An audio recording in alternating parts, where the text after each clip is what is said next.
যখন ভগবান শ্রীরামের মর্তলোক ত্যাগ করার সময় এসে গিয়েছিল তখনও তিনি অযোধ্যা ছেড়ে যেতে পারছিলেন না, কারণ যমরাজ স্বয়ং অযোধ্যায় প্রবেশ করতে পারছিলেন না।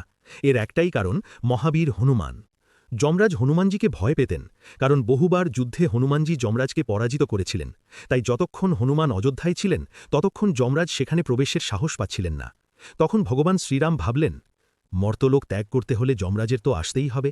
এরপর শ্রীরাম হনুমানজিকে ডেকে বললেন, হনুমান, আমার একটি আংটি রাজপ্রাসাদের মেঝের একটি ফাঁকে পড়ে গেছে, তুমি কি সেটি খুঁজে এনে দিতে পারবে? প্রভুর আদেশ পেয়ে হনুমানজি সূক্ষ্ম রূপ ধারণ করে সেই ফাঁকের ভেতর প্রবেশ করলেন, কিন্তু সেটি কোনো সাধারণ ফাঁক ছিল না, ওটাই ছিল নাগলোকের পথে যাওয়ার দ্বার। হনুমানজি যখন নাগলোকে পৌঁছলেন সেখানে তার সঙ্গে দেখা হল নাগরাজ বাসুকীর। হনুমানজি বাসুকীকে বললেন, প্রভু শ্রীরামের একটি আংটি এখানে পড়েছে, দয়া করে তা আমাকে দিন। তখন বাসুকী নাগ হনুমানজিকে নাগলোকের মাঝখানে নিয়ে গেলেন। সেখানে পৌঁছে হনুমানজি যা দেখলেন তাতে তিনি স্তম্ভিত হয়ে গেলেন।